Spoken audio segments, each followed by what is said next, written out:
अस्सलामुअलैकुम बच्चों, आज मैं फिर एक बार आपके रूबरू हाजिर हुआ हूँ एक नई वीडियो को लेकर। और आज हम लोग पढ़ने वाले हैं class 10th Urdu Bihar board तीसरा चैप्टर। और आज सबसे पहले जो है हम लोग पढ़ेंगे अफसाना फरार के जो राइटर है, मुसन्निफ़ है, उसके मुताल्लिक़ कि वो पैदा कब हुए, कहाँ हुए, उनके वालिद का नाम क्या था, उनकी तालीमी सरगर्मियाँ क्या थी, यानी वो कहाँ कहाँ तालीम हासिल किए, कहाँ वो उस्ताद मुकर्रर हुए, और जो है उनकी कौन कौन सी किताबें हैं जो मारूफ़ व मशहूर हैं, उनका वफ़ात कब हुआ, ये तमाम चीज़ें हम इस वीडियो में जानने वाले हैं। लेकिन उसको जानने से पहले अगर आप फेमस उर्दू एकेडमी को अभी तक सब्सक्राइब नहीं किए हैं तो प्लीज़ सपोर्ट करें और सब्सक्राइब करें और अपने दोस्तों तक इसको शेयर करें। तो देर न करते हुए हम अपनी वीडियो को शुरू करते हैं। सबसे पहले हम जानते हैं कि ये जो हम पढ़ रहे हैं ये कौन सा अफसाना है। ये फरार है। ये क्या है? ये चैप्टर कौन सा है? ये चैप्टर कौन सा है? ये चैप्टर 3 है। ये चैप्टर तीसरा चैप्टर है। और इसको लिखने वाले जो हैं, इसको लिखने वाले राइटर जो हैं, ये कौन है? सैयद मोहम्मद मुहसिन है। मुसन्निफ़ कहते हैं राइटर को। मुसन्निफ़ किसे कहते हैं? राइटर को। तो फरार को लिखने वाले सैयद मोहम्मद मुहसिन हैं।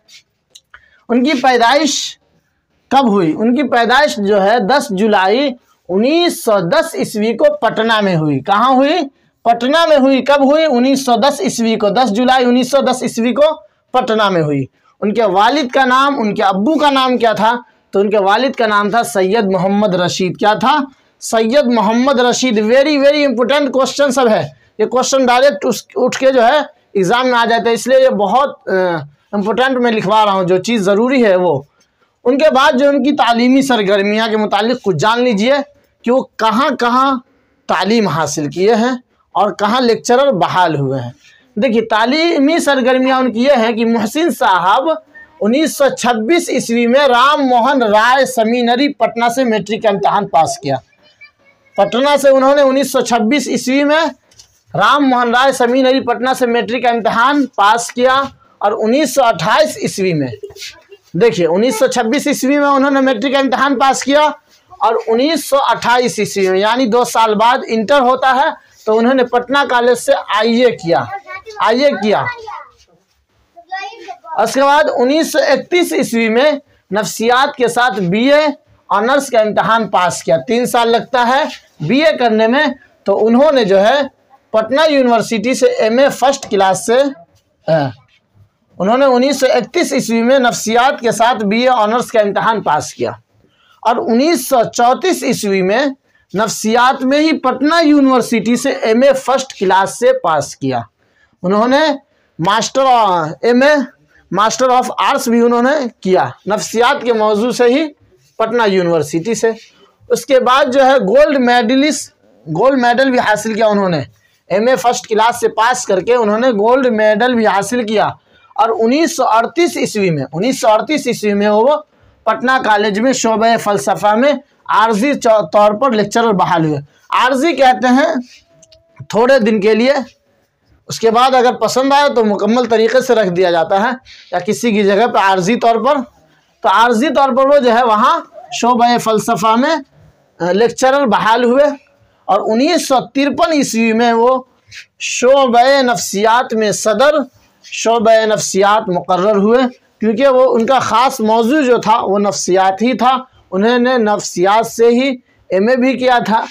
उसके बाद जो है 1974 ईस्वी में वो अपनी मुलाजमत से सुबुकदोश हुए। सुबुकदोश कहते हैं छोड़ने को। सुबुकदोश कहते हैं छोड़ने को, या रिटायर हम कहते हैं जिसको, रिटायर है ना, रिटायर जिसको। हाँ, तो वो रिटायर हो गए अपनी मुलाजमत से 1974 ईस्वी में। वो नफ्सियात के मौजू पर महारत रखते थे। वो किस मौजू पर महारत रखते थे? क्वेश्चन है।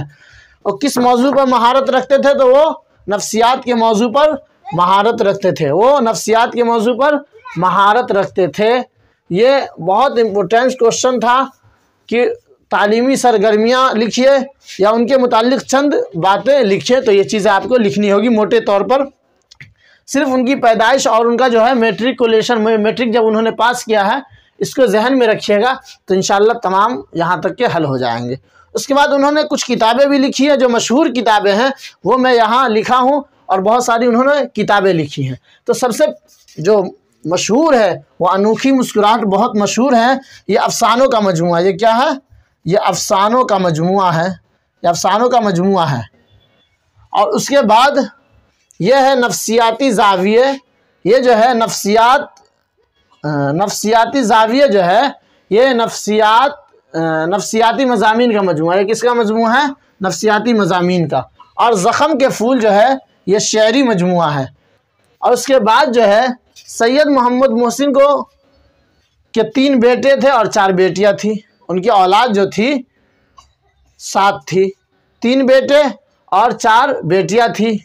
सैयद मोहम्मद मोहसिन ने 1973 ईस्वी में सैयद मोहम्मद मोहसिन ने 1973 ईस्वी में अपनी अहलिया के साथ हज का फरीज़ा भी अदा किया था। उन्होंने हज भी किया था 1973 ईस्वी में अपनी वाइफ के साथ, अपनी बीवी के साथ। अहलिया कहते हैं बीवी को। और इस दुनिया से रुखसत हुए वो, उनका वफ़ात हुआ, उनका इंतकाल हुआ 2002 में। इलाज के दौरान दिल्ली ही में उनका इंतकाल हो गया। ये तमाम चीज़ें जो हमने पढ़ाया है, बताया है, ये था अफसाना फ़रार के राइटर, लिखने वाले, मुसन्निफ़ डॉक्टर सैयद मोहम्मद मोहसिन के मुताल्लिक़। अब हम लोग इसके बाद पढ़ेंगे अफसाना फ़रार को, कि फ़रार का ख़ुलासा इस अंदाज़ में हम पढ़ाएंगे आपको कि पूरे यूट्यूब पर कहीं नहीं मिलेगा ऐसा ख़ुलासा। चलिए हम उसे भी देखते हैं। अब हम लोग अफसाना फ़रार का ख़ुलासा पढ़ते हैं। फ़रार किसे कहते हैं ये आप हमें बताइए। फ़रार मतलब हम और आप क्या समझते हैं कि फ़रार हो गया, कहते हैं कि फ़ला आदमी जो है चोरी करके फ़रार हो गया, ये तमाम चीज़ें हम कहते हैं। तो फ़रार का मतलब भाग जाना, फ़रार का मतलब भाग जाना है ना। तो फ़रार का मतलब क्या है? भाग जाना, समझ लीजिए। ये अफसाना भाभी जान के किरदार में जो है महमूद मरकज़ी किरदार होता है। अफसाना फ़रार में महमूद मरकज़ी किरदार होता है। और मरकज़ी किरदार उसे कहते हैं जिस पर पूरी कहानी आधारित होती है, जिस पर पूरी कहानी लिखी गई होती है, उसे मरकज़ी किरदार कहते हैं। तो अफसाना फ़रार जो है महमूद पर पूरी कहानी लिखी गई है। वो जो है देखता है, एक दिन बैठा होता है तो देखता है कि उनकी वालिदा एकदम ज़ोर से चिल्लाती है, उनके वालिद साहब को आवाज़ लगाती है, सुनते हैं कि नहीं। इस तरीक़े से वो देखता रहता है कि मेरे वालिदा जो है वालिद को तज़लील कर रही है और अलग अंदाज में वो मेरे वालिद से पेश आ रही है। और ये बच्चा सहम सा जाता है कि एक औरत का ये रवैया अपने शौहर के साथ, इस तरीक़े के हालात वो पसंद नहीं करता है। वो माँ से डरा डरा सहमा सा रहता है। चंद साल बाद जो है उनके वालिद का इंतकाल भी हो जाता है। उसके बाद उनकी वालिदा का भी इंतकाल कुछ साल बाद हो जाता है। उसके बाद उसे जो है मामू के घर जाना पड़ता है। उनके मामू जो है गरीब होते हैं, फिर भी मामू के पास वो रहते हैं, जाते हैं। और उसके बाद उसे यूनिवर्सिटी जाने का मौका मिलता है आला तालीम हासिल करने के लिए, तो वहाँ जाते हैं। तो जब यूनिवर्सिटी में जाते हैं तो हॉस्टल में रहने लगते हैं। तो उस एक दोस्त उसका अज़ीम नाम का हो जाता है। कौन? अज़ीम नाम का एक दोस्त हो जाता है। किस नाम का? अज़ीम। ये याद रखिएगा, अज़ीम नाम का एक दोस्त हो जाता है, जो बहुत ख़ास दोस्त होता है, अहम दोस्त होता है।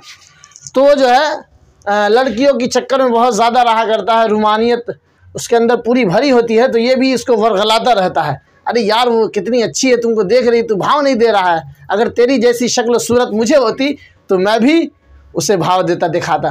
तो ये हालात और जज्बात उसके खोल देता है। कहता चल आज रात, और उसे ले जाने के लिए कहता है। लेकिन बेचारा तैयार होता है आखिर में दोस्त की बात मान के, तो जाता है आधे रास्ते से, फिर डरते हुए सहमते हुए आधे रास्ते से वो वापस आ जाता है। उसके बाद जो है उनकी नौकरी हो जाती है, मुलाजमत मिल जाती है। उसके बावजूद जब वो शादी करने जाता है, तो शादी करने के बाद जब पहली रात ज़नाने खाना में जाता है, ससुराल में पहली रात गुजारने के लिए औरत के पास, तो उसका जो है बदन कँपाने लगता है। ये कहानी में पूरी हिस्ट्री है, आप सुनिए, देखिए इसमें हमने क्या लिखा है। अफसाना फ़रार में महमूद मरकज़ी किरदार है। 10 साल की उम्र में महमूद के वालिद का इंतकाल हो जाता है। कितने साल की उम्र में? 10 साल की उम्र में। 10 साल की उम्र में उनके वालिद का इंतकाल हो जाता है और चंद साल बाद, यानी वालिद के वफ़ात के चंद साल बाद जो है, इंतकाल के चंद साल बाद वालदा का भी इंतकाल हो जाता है। चुनांचे किस्मत ने उसे तंग दस्त मामू के घर पहुंचा दिया। तंग दस्त कहते हैं गरीब को, समझ रहे ना। ज़िंदगी में मसाइब और दुश्वारियों का आगाज़ यहाँ से हो जाता है। माँ और बाप का जो है बराबरी कोई नहीं कर सकता, मामू हो बहन हो, कोई भी माँ और बाप का बराबरी नहीं कर सकता है। ये आप लिख लीजिए। इसीलिए कहते हैं माँ को और बाप की जो है कद्र कीजिए, आप माँ और बाप की कद्र कीजिए जब तक ज़िंदा है। मरने के बाद जो है उसकी अहमियत समझ में आती है, अरे मेरे अब्बू नहीं है, ये कमी है। लेकिन जब ज़िंदा है उसकी कद्र कीजिए, उसकी इज़्ज़त कीजिए, उसको इज़्ज़त की निगाह से देखिए, समझ रहे हैं। तो ये है, माँ और बाप के ना होने से जो है बहुत सारी दुश्वारियों का सामना करना पड़ता है इंसान को। बहरहाल उनको मसाइब और दुश्वारियों का आगाज़ हो चुका था उनके वालिद वालिदा के जाने के बाद। नामुवाफिक हालात से जितना ठोकर वो खाया, इंसान को एक मरतबा ठोकर लगता है तो वो संभल जाता है, दोबारा वहाँ पर ठोकर नहीं लगता उस पत्थर से। तो वही चीज़ है कि वो ठोकर खाते रहे और तजर्बा जो है सीखते रहे। महमूद जो था वो ठोकर खाया और तजर्बा भी सीखता रहा, उतना ही तजर्बा बढ़ता गया। कम उम्री में ही महमूद मुस्तकिल मिजाज और अज़्म की पुख्तगी का मुकम्मल नमूना बन गया था। वो जो इरादा करता था उसे पाए तकमील तक पहुंचाता था, उसे मुकम्मल कर ही के छोड़ता था। उसके दिमाग में गलत चीज़ बिल्कुल नहीं थी। आला तालीम के दौरान वो यूनिवर्सिटी के हॉस्टल में रहने लगा, जहां उसके जहन में चोर दरवाजे से रोमानियत कहते हैं गलत चीज़ को, जो इंसान के मिजाज में गलत फहमी आती रहती है, गलत ख़यालात आते रहते हैं ज़हन दिमाग में, उसी को रोमानियत कहते हैं, दाखिल होने लगी। लेकिन साथियों के उकसाने पर, साथी कौन है? ये साथी अजीम है। यही साथी जो है उसको गलत रवैये की तरफ, गलत काम की तरफ ले जाता है। लेकिन साथियों के उकसाने पर वो तफरीह की तरफ माइल हो जाता है। वो जो कहते हैं, जाते हैं ना सब शराब मारते और डांस करते हैं जा कर के, तो उस तरफ इसको दावत दिया गया था। लेकिन वो एक नफसानी उलझन का बहरहाल शिकार होता, वो सोच गौर फिक्र में पड़ जाता है कि क्या करूं मैं, मतलब कशमकश में पड़ जाता है, समझे, कशमकश में वो पड़ जाता है। ऐसे हालात हो जाते हैं उनके। बचपन में अपने घर माँ की सख्त मिजाजी, देखो बचपन में जो है अपने घर माँ की सख्त मिजाजी शिद्दत और बाप पर बेजा हुक्मरानी का मंजर जब भी देखती थी, ओ जी सुनते हैं, मेरे लिए ये नहीं लाए, वो नहीं लाए, समझ में नहीं आता है, मुझसे प्यार नहीं करते हैं। बहुत सारी चीज़ें औरतें जो है अपने शौहर को लड़कों के लड़कियों के सामने, बेटा बेटियों के सामने सुना देती है और तलख अंदाज में कि झिलझिला जाता है एक मर्द भी। तो ये सोचने की ज़रूरत है, ये देखता रहता है महमूद, बच्चा पे बहुत ज़्यादा असर पड़ता है। इसलिए हर माँ बाप को चाहिए कि वो जो बच्चे के सामने अपने शौहर से जो है लड़ा और झगड़ा ना करे, बल्कि एकदम पुरसुकून माहौल में, अगर ऐसी बात है तो अकेले में किया जाए। बहरहाल बच्चा पर यह असर पड़ता है कि वो देखता है कि मेरी माँ को जो है, मेरे बाप को मेरी माँ हमेशा जो है डांटती रहती है, हमेशा डांटती रहती है, टोकती रहती है, ये नहीं करते, वो नहीं करते, मेरे लिए क्या कर दिए आप, क्या लेके आए हैं। तो ये तमाम चीज़ें बच्चा देखता रहता है और सोचता है, मंजरनामा देखता है, उसे लाशऊरी पर औरत से मुतवहिश और मुतनफ़िर कर देता है। वो सोचता है कि अगर मैं भी शादी कर लूँ तो मेरा भी रवैया, मेरे साथ भी यही रवैया होगा एक औरत का। औरत से वो बहुत ज़्यादा नफ़रत करने लगता है, यह हाल उसका होता है। इस नफसानी कैफियत में हुसूल तालीम के बाद और अच्छी मुलाजमत में दाखिल होने के बाद, जब वो शादी की पहली रात ससुराल में ज़नाने खाना कहते हैं, जहाँ मियाँ और बीवी तन्हाई में होते हैं, तो ये ज़नाने खाना कहलाता है, घर के अंदर दाखिल होता है। और उससे अपने घर का वो घुटन भरा माहौल नज़र आने लगता है कि मेरी माँ जो है मेरे बाप को इस तरीके से डांटती थी, बहुत सारी चीज़ सुनाती थी, फिर मेरा बाप जो है गुस्से में झिलझिला जाता था, यह हाल था, डांटा करती थी। तो तमाम चीज़ें वो सोचने लगता है और उसका बदन जो है कपकपाने लगता है। जहाँ औरत गलत अंदाज में मर्द को दबाती है और उसकी तजलील करती है, उसको जलील भी करती है। और आज हम खुद देखते हैं अपने नज़रों से यह हालत, तो क्या कहूँ, आज भी ये चीज़ें पाई जा रही है। इस नफसियाती नुक्ते ने उसे अज़दवाजी फ़राइज़, यानी दोनों को मिलने से जो है फ़राइज़ से खौफज़दा कर दिया और उसकी शख्सियत को नामुकम्मल कर दिया। मतलब वो इस चीज़ से डरा और सहमा था कि अगर मैं भी शादी कर लूँ तो मेरे साथ भी वही रवैया होगा जो मेरे वालिदा ने मेरे वालिद के साथ किया, उनको डांटा डपट किया और ये तमाम चीज़ें किया।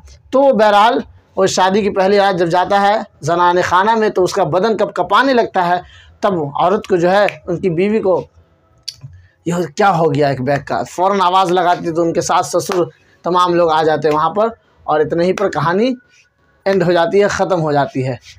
ये तमाम उम्मीद करता हूँ कि ये तमाम जितने भी लेक्चर हैं डॉक्टर सैयद मोहम्मद मोहसिन के मुताल्लिक़, वो तमाम चीज़ें और अफ़साना फ़रार का ख़ुलासा आपको बहुत अच्छे तरीक़े से समझ में आया होगा।